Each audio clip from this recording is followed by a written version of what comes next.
Montana Territory, 1875. A land where opportunity and danger rode the same dusty trails. Matthew Pierce pulled his hat lower as the merciless sun beat down on the rolling plains. At 25, he'd already spent 7 years driving cattle across the frontier, hardening his body and his heart against the unforgiving wilderness. The way he figured it, a man couldn't afford attachments out here. They only led to heartbreak when the West inevitably claimed what you loved. Love is a luxury for settled folk, he often told the other drovers around the campfire. Out here, it's just another weakness that'll get you killed. It was a belief that had served him well through cattle stampedes, Apache raids, and the bitter winters that froze men in their saddles. Keep moving, trust no one but yourself, and never put down roots. These were the rules that kept a man alive in the territories. Matthew straightened in his saddle as Whitewater Creek came into view, a modest settlement that had sprung up where a silver mining operation met cattle country. The Rocking M Ranch was expecting him and 20 other drovers to deliver 2,000 head of cattle by week's end.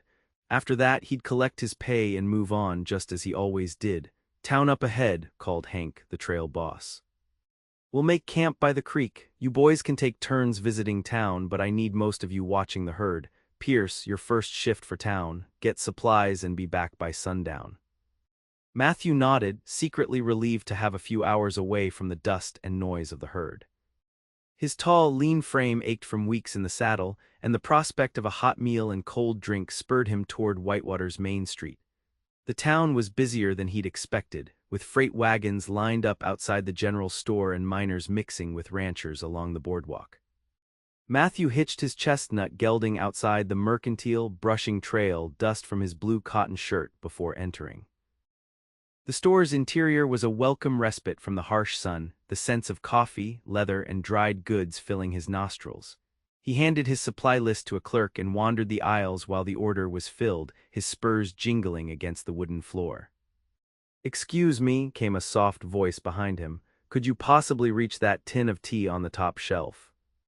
Matthew turned and found himself looking into the most striking pair of blue eyes he'd ever seen. They belonged to a young woman, perhaps 22 or 23, with honey blonde hair pinned beneath a modest hat. Her dress was simple but well-made, a pale blue calico that complemented her fair complexion. "Of course, ma'am," he replied, reaching easily for the tin and handing it to her. "Thank you kindly," she smiled, the expression transforming her from merely pretty to genuinely beautiful. "I'm afraid Mr. Hollies hasn't considered shorter customers in his shelving arrangements." "Happy to help," Matthew said, tipping his hat. He meant to move on, to maintain the distance he always kept between himself and others, but something in her manner held him. "You're with the cattle drive, I presume?" she asked, her gaze taking in his trail-worn clothes and sun-darkened skin. "Yes, ma'am, just arrived. Matthew Pierce, drover for the Rocking M." "Victoria Miller," she responded, extending a gloved hand which he took gently. "Welcome to Whitewater Creek, Mr. Pierce." Something about her demeanor suggested education and refinement not commonly found in frontier settlements. Before he could ponder this further, the bell above the door jingled and an older woman entered, calling Victoria's name. "There you are, dear. Did you find everything?" "Yes, Mrs. Thompson, and this kind gentleman helped me reach the tea." The older woman assessed Matthew with a critical eye before nodding slightly. "Much obliged, sir. Come along, Victoria. We've other errands before sundown." Victoria smiled apologetically. "It was pleasant meeting you, Mr. Pierce. Enjoy your stay in Whitewater." As she turned to leave, Matthew noticed something he'd missed before, a narrow black band sewn to the sleeve of her dress. A widow's band. The realization sent an unexpected pang through his chest. Someone so young, already touched by the harsh realities of frontier life. "Likewise, Mrs. Miller," he replied, the title feeling strange as he addressed someone who couldn't be much older than himself. Outside the mercantile, Matthew collected his supplies and secured them to his saddle, but found his thoughts drifting back to Victoria Miller. She was precisely the kind of entanglement he avoided, beautiful, intriguing, and rooted to a place he was only passing through. Yet as he mounted his horse to return to camp, he found himself glancing back toward town, wondering what circumstances had left such a young woman widowed in this remote corner of the territory. The next morning brought Matthew back to Whitewater Creek with a handful of drovers seeking breakfast at the town's only proper restaurant. The cattle were settled at a holding pasture outside town, waiting for the ranch foreman to inspect and accept the delivery. "I'll be glad to get paid and move on," grumbled Charlie, one of the younger drovers. "This town's dead as last year's news." "You're just sore because the saloon girls wouldn't give you the time of day," laughed Hank. "Some of us appreciate a quiet settlement where we won't get shot over a card game." Matthew remained silent, scanning the street as they walked. He wasn't looking for anyone in particular, he told himself. Just keeping aware of his surroundings, as any prudent man should in unfamiliar territory. The restaurant occupied the ground floor of a two-story building, with Emma's Kitchen painted in neat letters across the window. Inside, the scent of frying bacon and fresh bread made Matthew's stomach growl appreciatively. The drovers settled at a long table, ordering heartily from a matronly woman who Matthew assumed was Emma herself. Halfway through his eggs and biscuits, the door opened, and Victoria Miller entered with a young girl of perhaps 8 or 9 years.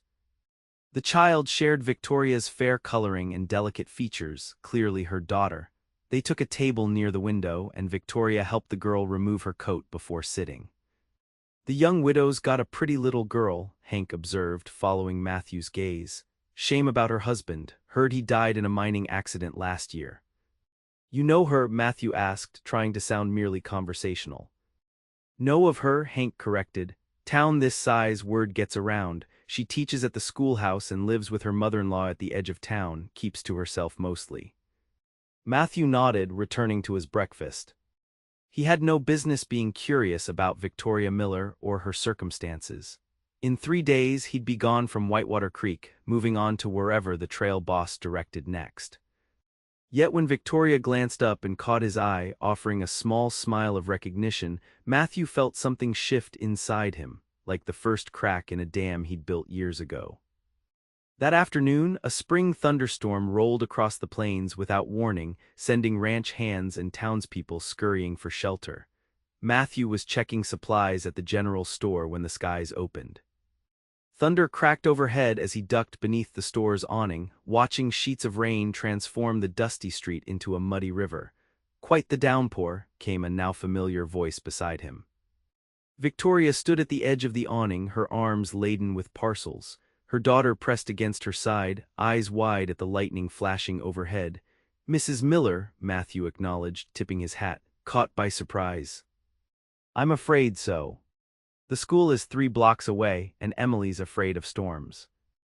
She glanced down at her daughter with a reassuring smile. "We were hoping it might slack off."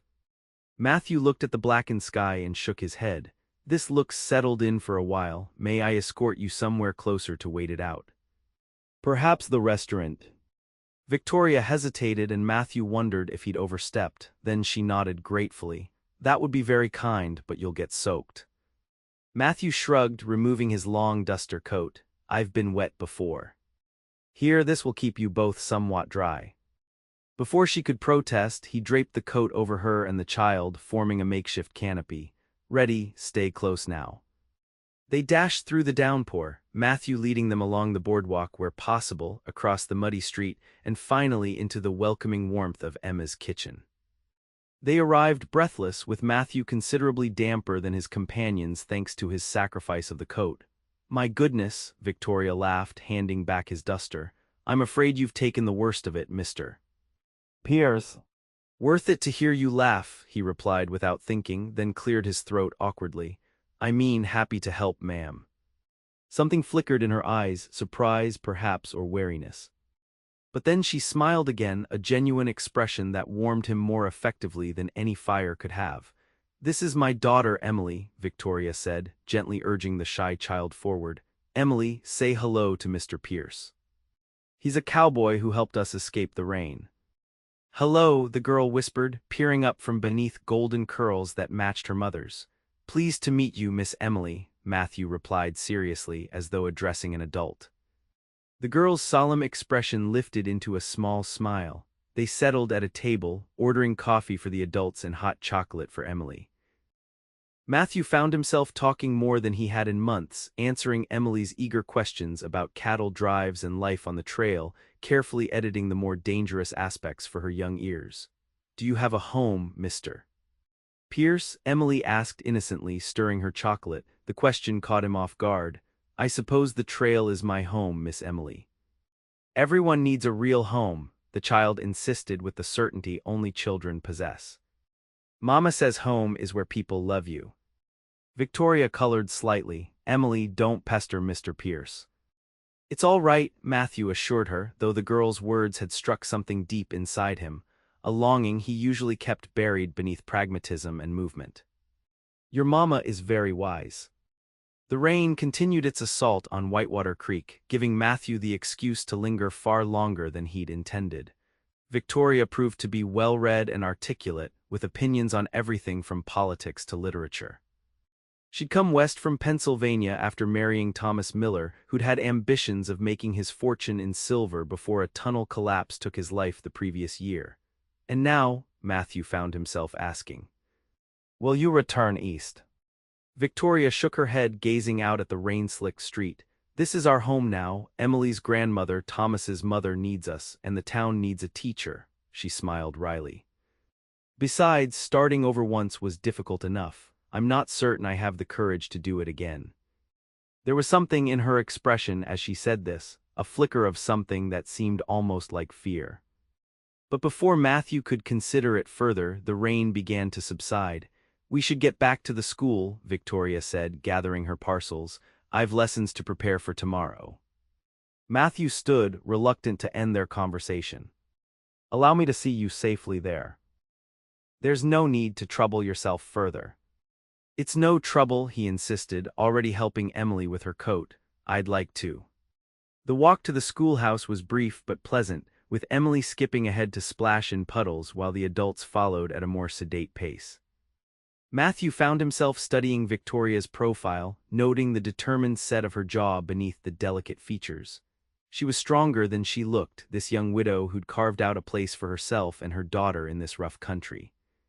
"Will you be in town much longer?" Victoria asked as they reached the schoolhouse, a modest white building with a small bell tower. "3 more days," Matthew replied. "Once the cattle are delivered, we'll collect our pay and move on." "And where will you go next?" Matthew shrugged, suddenly uncomfortable with the familiar pattern of his life.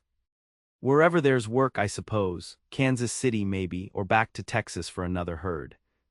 Victoria nodded, her expression unreadable. "Well, should you find yourself with free time before you leave, Emily and I walk by the creek most evenings after supper. The wildflowers are particularly lovely this time of year." Was she inviting him to join them? Matthew felt a flutter of something he hadn't experienced in years, anticipation perhaps, or hope. "I'll keep that in mind," he said carefully. "Good day, Mr. Pierce. Thank you again for your kindness." As Matthew walked back toward camp, he found himself whistling a tune he hadn't thought of in years. Something his mother used to hum while working in their small kitchen back in Missouri before the war had taken his father and hardship had claimed her. That evening, he found himself walking along Whitewater Creek just as the sun began its descent behind the western mountains. He told himself he was merely stretching his legs after a day of inactivity, but his eyes scanned the path ahead nonetheless. When he spotted Victoria and Emily gathering flowers along the water's edge, the leap in his chest confirmed what he'd been denying all day. He was seeking them out deliberately, drawn by something he couldn't quite name. Emily saw him first, waving enthusiastically before running to meet him. "Mr. Pierce, look at the flowers I found." Matthew knelt to admire her bouquet of wildflowers, aware of Victoria approaching more slowly, a basket over her arm and a questioning look in her eyes. "I hope you don't mind my joining you," he said, standing as she drew near. "I found myself with some free time and remembered your mention of the creek." "We're pleased for the company," Victoria replied, though her smile seemed guarded. "Emily, don't go too close to the water." The girl skipped back to her flower gathering and the adults fell into step on the well-worn path. "Your daughter is a delightful child," Matthew observed. "She has your smile." "Thank you."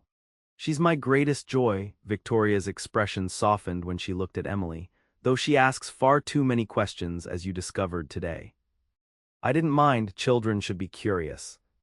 They walked in companionable silence for a while, the only sounds the gurgling creek and Emily's occasional exclamations over her discoveries. Matthew found the quiet peaceful rather than awkward, a rare comfort in the company of another. May I ask you something, Mr. Pierce? Matthew, please, he corrected, and yes, of course. Victoria hesitated, seeming to choose her words carefully. What is it about the constant movement that appeals to you? Most men seem eager to claim land, build something permanent. The question penetrated deeper than she could know, touching on the core belief that had shaped his adult life. Matthew watched the creek water tumbling over stones before answering. I suppose I've convinced myself that not staying means not losing, he admitted finally.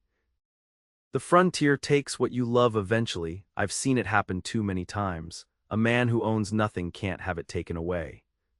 That sounds terribly lonely, Victoria said quietly. Matthew shrugged, uncomfortable with her perception. It's practical, safe. Is it, or is it just another kind of loss, giving up the possibility of happiness before you've even reached for it? Her words struck him like a physical blow. Before he could formulate a response, Emily came running back, her arms full of flowers and her face alight with excitement. Mama, I found the purple ones you like. The moment of unexpected intimacy passed as Victoria exclaimed over her daughter's finds, but Matthew felt shaken by the exchange. This woman he barely knew had seen through the protective walls he'd built years ago, challenging the very foundation of his chosen life. As the evening deepened into twilight, they walked Victoria and Emily home to a modest cabin at the edge of town, where light glowed from the windows and an older woman, presumably Thomas's mother, watched their approach from the porch. Will we see you tomorrow, Mr. Pierce? Emily asked hopefully as they reached the gate. Matthew glanced at Victoria, seeking permission. When she nodded slightly, he smiled at the child. I believe you might, Miss Emily. Good. I can show you my kittens. They live in the barn and they're getting big now.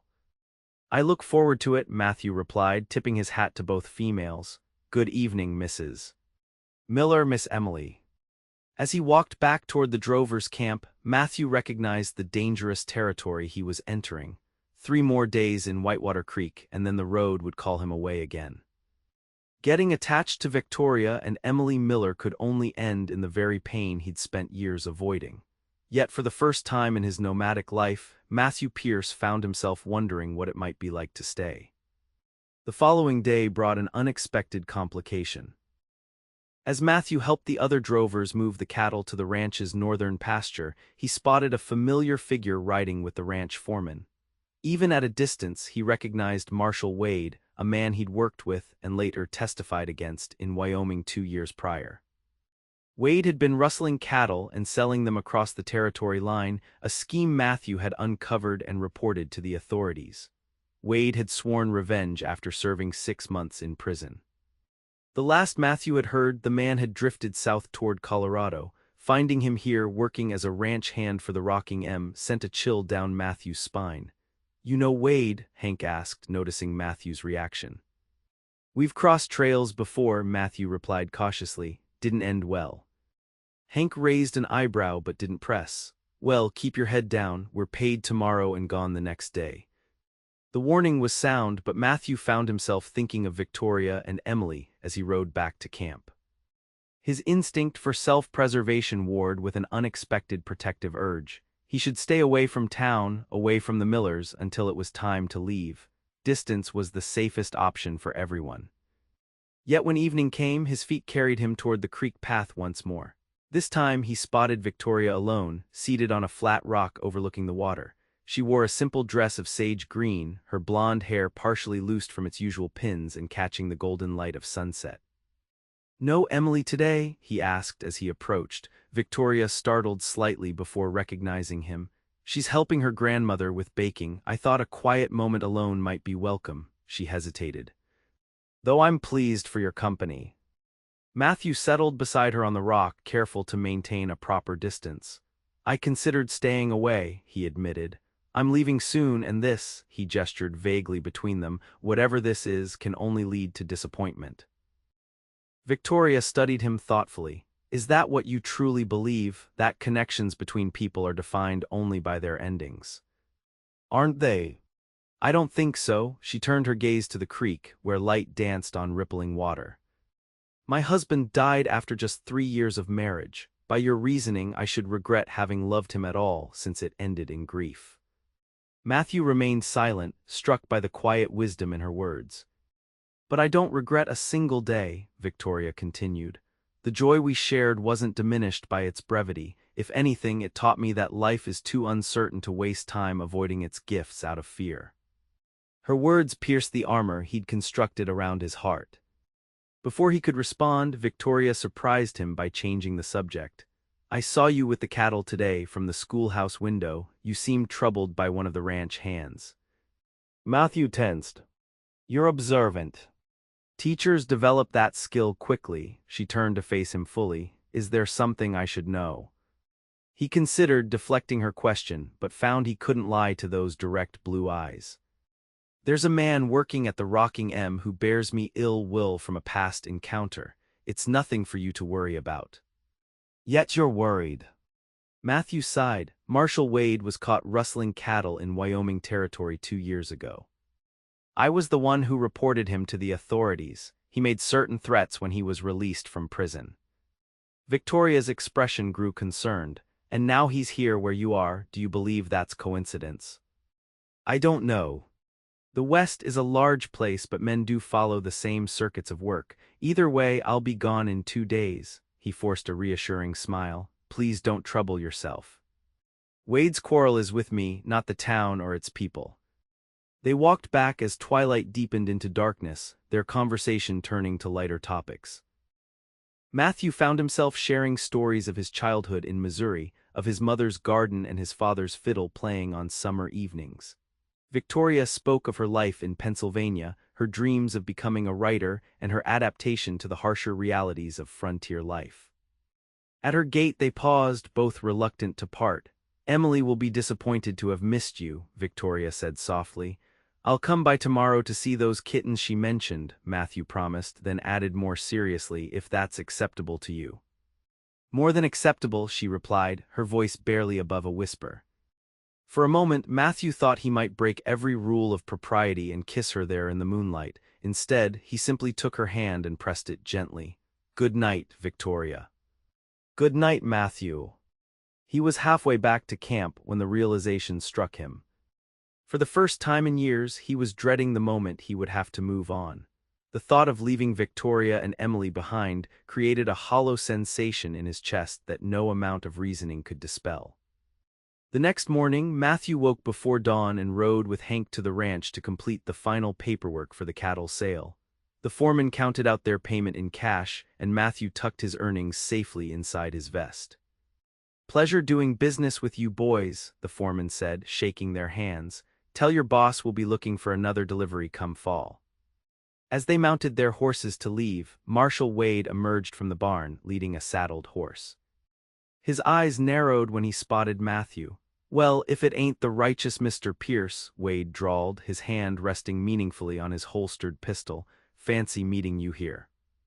Wade, Matthew acknowledged with a curt nod, keeping his own hand near his weapon. Small world. Getting smaller by the minute, Wade replied with an ugly smile. You planning to stay in these parts, Pierce? Or you still running from your own shadow? Just passing through, Matthew responded evenly, same as always. Shame, I heard you've been spending time with the widow Miller and her little girl, pretty woman.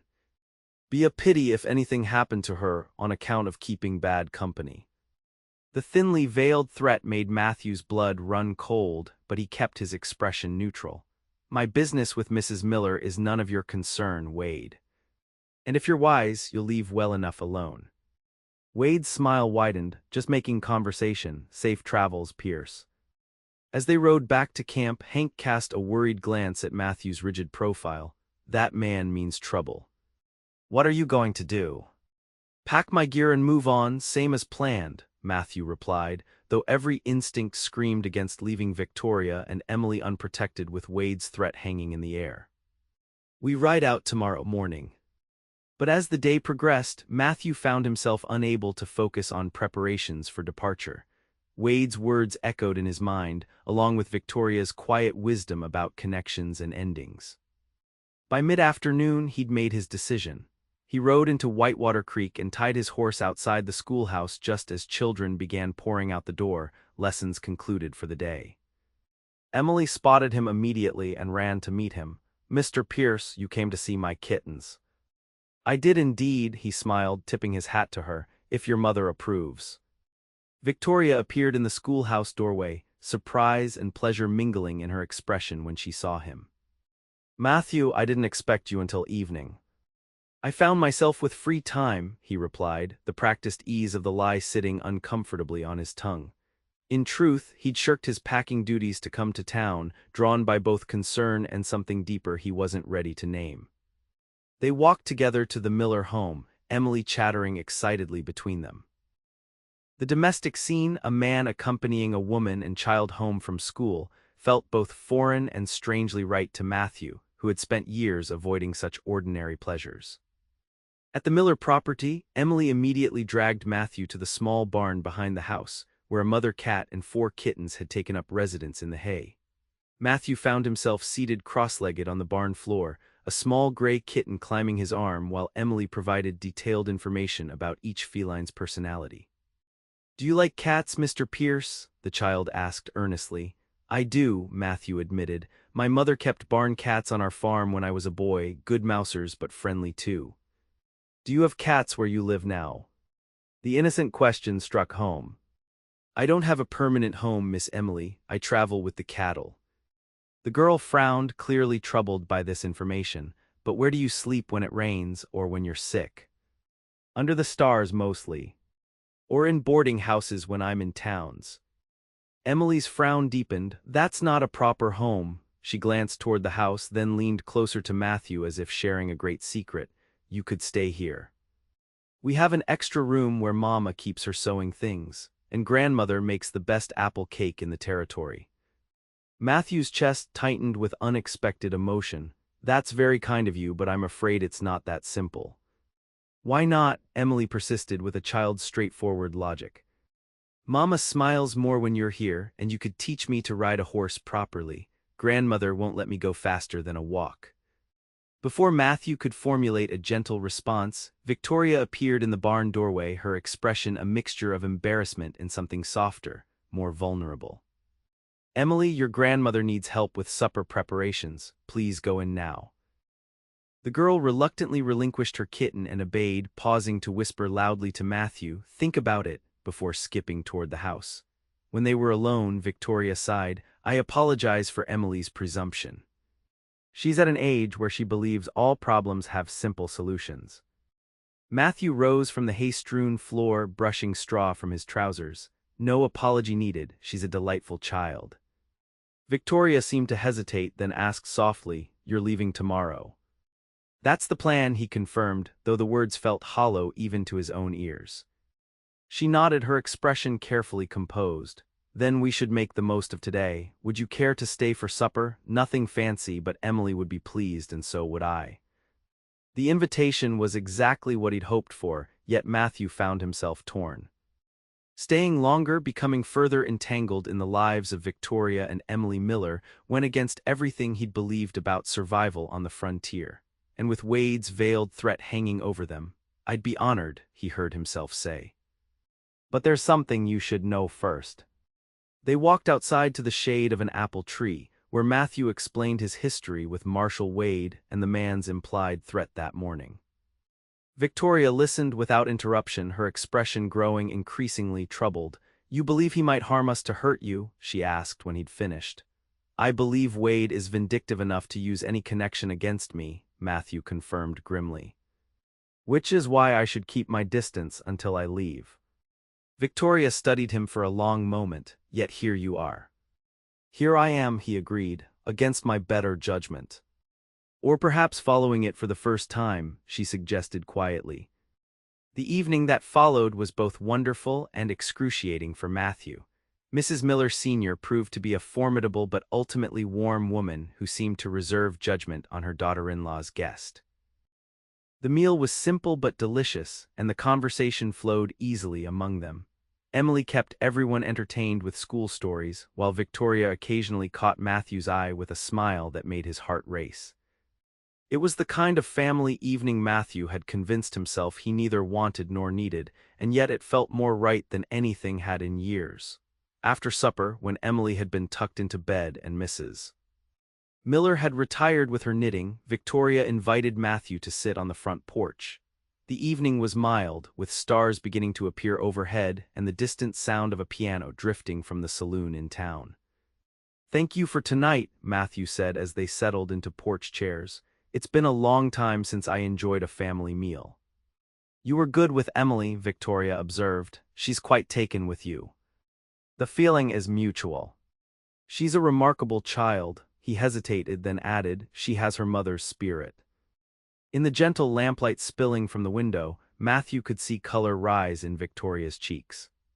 She looked away, her fingers tracing the wooden arm of her chair. "May I ask you something, Matthew, something personal?" "Of course. What are you truly running from?" Her gaze returned to his, direct and penetrating. "Is it only the fear of loss, or is there something more?" The question struck deep, probing places in his heart he'd long ago walled off. Matthew was silent for several moments, organizing thoughts he'd never fully articulated even to himself. "When I was 16, he began slowly, "my father was killed in the war. My mother and I tried to keep our small farm going, but drought came, then sickness. She died when I was 18, and I lost the farm to taxes soon after." He stared out into the darkness. "I learned then that everything you build, everything you love, can be taken in an instant. The frontier just reinforced that lesson." Victoria listened without interruption, her expression compassionate rather than pitying. "So I decided it was safer not to build anything permanent," Matthew continued. "No home to lose, no family to mourn, no roots to be torn up, just the trail and the next horizon." "And has it made you happy, this rootless existence?" Matthew considered the question honestly. "It's made me safe. Or so I thought until recently." He turned to face her fully. "Until I met you and Emily." The admission hung between them, changing the very air they breathed. Victoria's eyes widened, her lips parting slightly in surprise. "What are you saying, Matthew?" "I'm saying that for the first time in years, the prospect of riding away tomorrow feels wrong, that maybe what I've been calling safety is just another word for fear." He leaned forward, his voice low and urgent. "I'm saying that I find myself wondering what it would be like to stay in one place, to be part of something, part of a community, part of a family."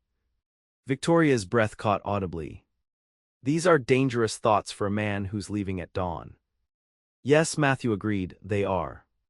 Neither spoke for several minutes, the weight of possibilities settling between them. Finally, Victoria broke the silence. "There's something I should tell you," she said, her voice uncharacteristically hesitant. "Something about my past that might change how you see me." Matthew waited, sensing her struggle. "Thomas Miller was not my first husband," Victoria began, her eyes fixed on the distant mountains. "I was married before in Pennsylvania to a man named James Harrington. It was not a happy union. He was cruel, particularly when he drank, which was often." Matthew's hands tightened on his chair arms, but he remained silent, giving her space to continue. "After 2 years of increasing violence, I fled in the night with what little money I'd managed to save. I traveled west under my maiden name, Manning, and eventually met Thomas in Denver. He was kind and gentle, everything James was not." She paused, swallowing hard. "We married and moved here to start fresh, far from my past. When he died, I kept his name for Emily's sake, and because I feared what might happen if my first husband ever tracked me down." "You believe he's still looking for you?" Matthew asked quietly. Victoria nodded, her expression haunted. "James was a proud man. He would view my departure as a personal insult to be avenged, not as the desperate act of survival it was." She turned to Matthew with eyes that pleaded for understanding. "I've built a life here based on a lie of omission. If the truth were known, that I'm technically still married to another man, I could lose everything.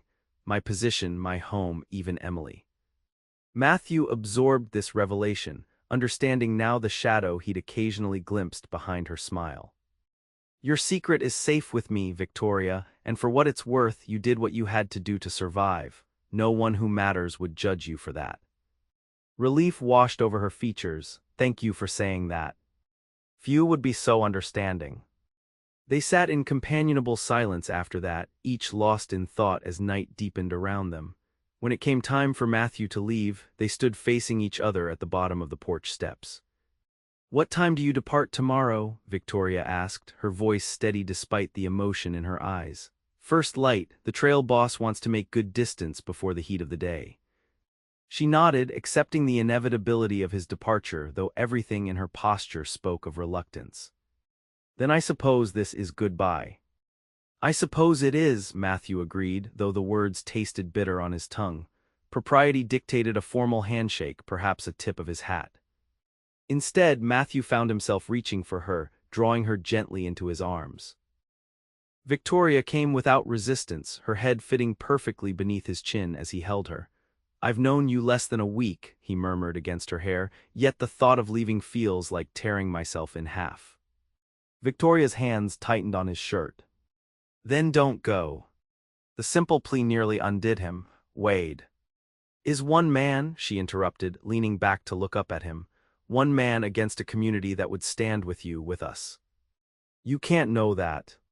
"I know that running forever isn't living," Victoria said fiercely. "I know that finding someone who makes your heart feel whole is rare and precious, and I know that I don't want to let you go without fighting for what could be between us." Her words ignited something in Matthew's chest, hope and fear and longing all tangled together. Before he could respond, she rose on tiptoe and pressed her lips to his in a kiss that started tentative but quickly deepened with shared hunger. When they finally broke apart, both breathing hard, Matthew rested his forehead against hers. "I need to think," he said hoarsely. "There's too much at stake." Victoria nodded, stepping back with visible reluctance. "I understand. Whatever you decide, know that you've awakened something in me I thought had died with Thomas, the courage to reach for happiness again." Matthew mounted his horse and rode back to camp with her words echoing in his mind. The campsite was quiet, most of the drovers already settled in their bedrolls in preparation for the early departure. He unsaddled his horse mechanically, his thoughts 1,000 miles from the task: stay or go. Risk everything or protect himself. Open his heart to the possibility of both joy and devastating loss, or continue the half-life of perpetual motion he'd chosen years ago. Matthew lay awake long into the night, weighing options and consequences. By the time the first hint of dawn touched the eastern sky, he had made his decision. The drovers broke camp efficiently, packing their few belongings and saddling horses with the easy competence of men who'd performed these tasks hundreds of times. Matthew worked alongside them, his face giving no hint of his inner turmoil. "Ready to ride, Pierce?" Hank called as the men mounted up. Matthew tightened his cinch one last time, then turned to face the trail boss. "I'm not coming, Hank." The older man raised his eyebrows. "Come again." "I'm staying in Whitewater Creek." Understanding dawned in Hank's weathered face. "This have anything to do with a certain young widow?" "It might," Matthew admitted, "but it's more than that. I'm tired of running, of having nothing to show for years on the trail. I want to build something lasting." Hank considered him thoughtfully, then extended his hand. "Been expecting this day for a while now. You're a good man, Pierce. Too good for the lonely trail. I hope you find what you're looking for here." Matthew shook his hand firmly. "Thank you, Hank, for everything." As the drovers rode out, disappearing in a cloud of dust on the eastern trail, Matthew turned his horse toward town.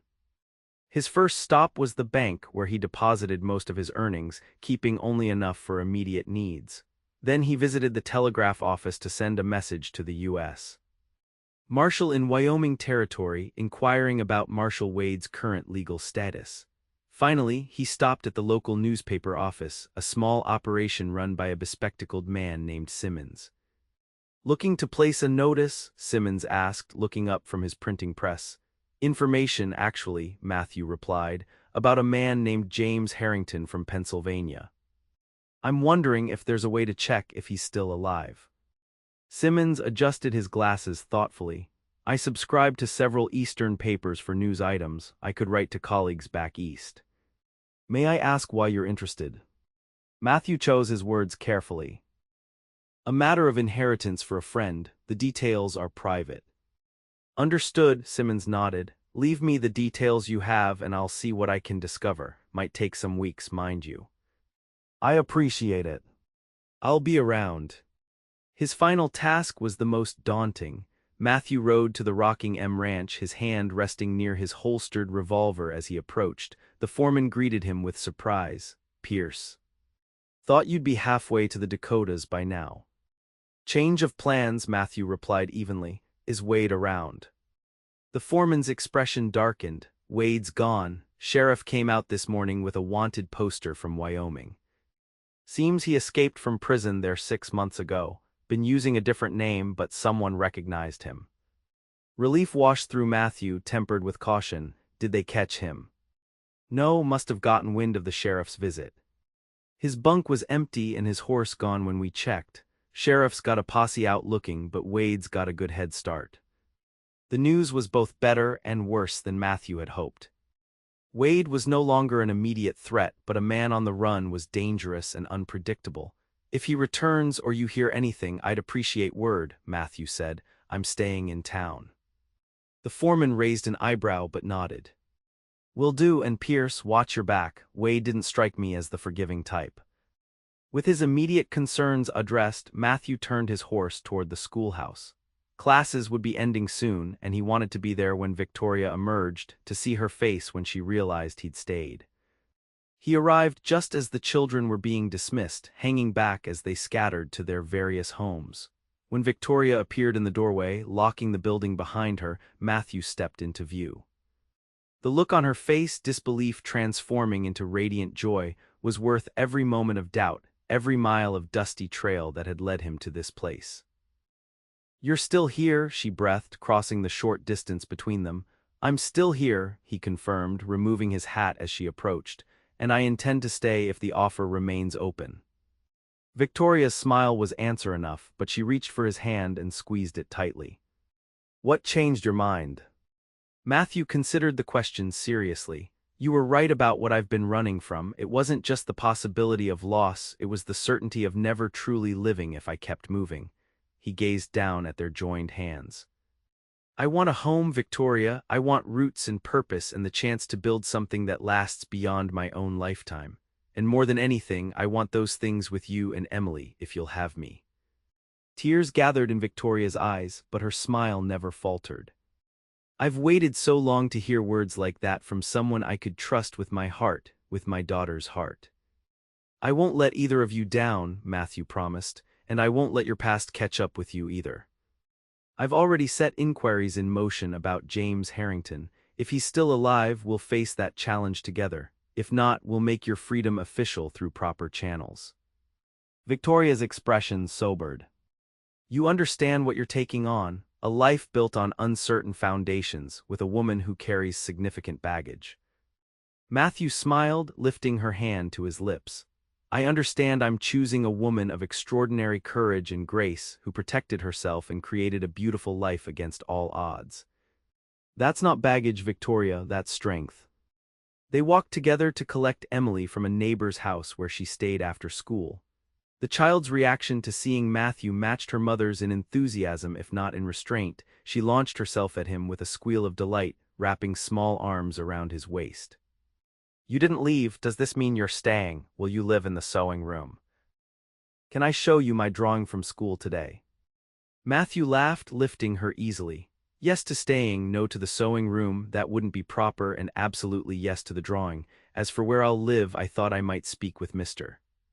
Jenkins about renting the empty cabin near the creek.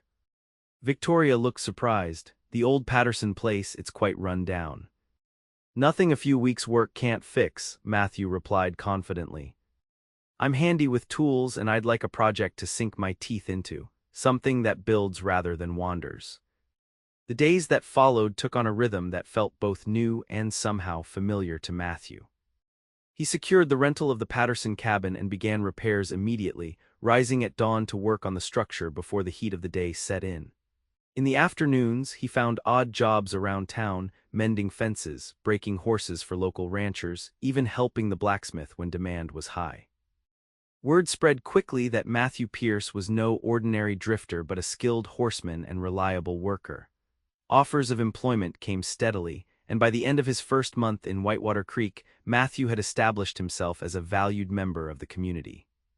His evenings belonged to Victoria and Emily. They would often meet at the creek after supper, walking together as the summer days lengthened. Sometimes Matthew would bring a book, reading aloud while Victoria worked on mending and Emily played nearby. Other times, they would simply talk, sharing stories and building the foundation of something deeper than the initial attraction that had drawn them together. It was during one such evening, as August gave way to September, that Victoria finally asked the question that had been hovering between them. "What are we doing, Matthew?" They were seated on the creek bank, Emily having run ahead to play with the Taylor children who lived nearby. The setting sun painted the water in shades of gold and crimson, a beautiful backdrop for a difficult conversation. Matthew took her hand, his thumb tracing gentle patterns across her palm. "I believe I'm courting you, Victoria Miller." Rather unconventionally, perhaps, but with entirely honorable intentions. "And if James Harrington is still alive, if I am legally another man's wife, then we'll find a way to secure your freedom," Matthew said firmly. "The law provides remedies for abandoned spouses, especially in cases of cruelty, and if necessary we'll go elsewhere, California, Oregon, somewhere beyond his reach." Victoria's eyes widened. "You would leave everything you're building here. Buildings can be replaced, communities can be found elsewhere." He lifted her hand to his lips. "You and Emily are irreplaceable." Tears gathered in Victoria's eyes. "How did I find you in this vast wilderness?" "I believe you called it a matter of reaching for happiness," Matthew smiled, "though I suspect divine intervention played a part." 2 weeks later, Matthew received a telegram from the newspaper editor's contact in Pennsylvania. James Harrington had died 3 years earlier in a barroom brawl, his death documented in both newspaper accounts and official records. Victoria was legally a widow before she ever met Thomas Miller. The news lifted an enormous weight from Victoria's shoulders. "I'm truly free," she whispered when Matthew shared the telegram. "All this time I've been looking over my shoulder, waiting for him to appear and destroy everything." "No more shadows," Matthew promised, drawing her into his arms. "Only sunlight ahead." With the last obstacle removed, Matthew formally asked Victoria's mother-in-law for permission to court her daughter-in-law.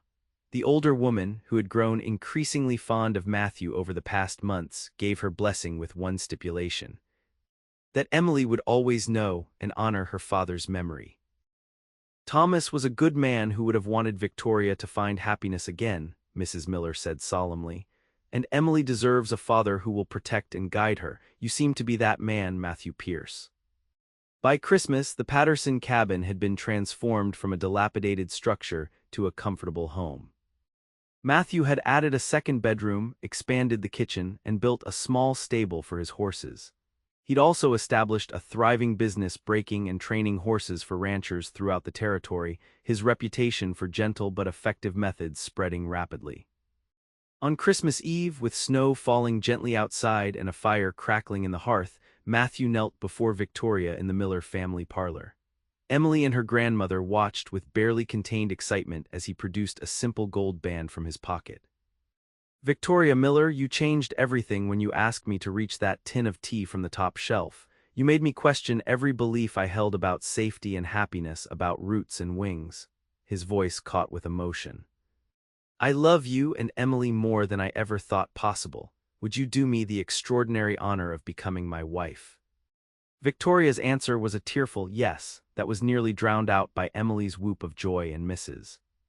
Miller's more dignified applause. They were married on New Year's Day, 1876, in Whitewater Creek's small church, surrounded by townspeople who had come to respect Matthew and had long adored Victoria. Emily served as her mother's maid of honor, proudly carrying a bouquet of winter greenery and wearing a new dress for the occasion. As they exchanged vows, Matthew found himself reflecting on the journey that had brought him to this moment.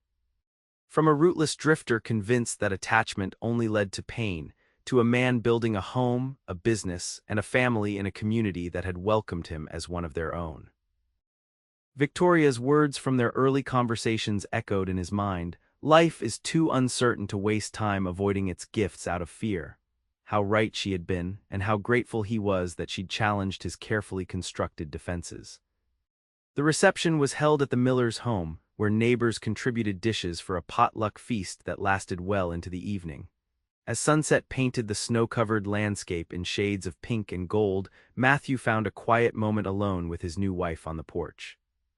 "Happy?" he asked, wrapping his coat around both of them.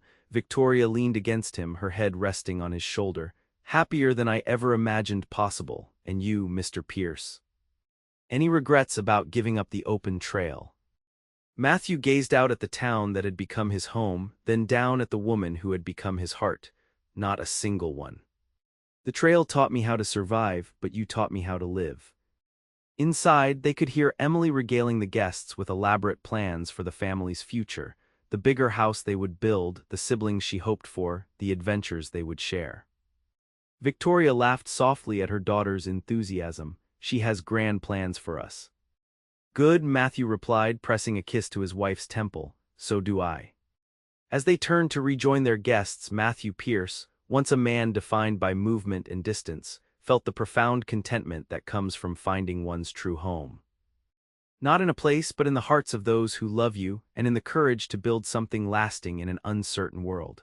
The frontier that had once seemed only a landscape of loss had become, instead, the foundation for a life richer than he had ever dared to imagine.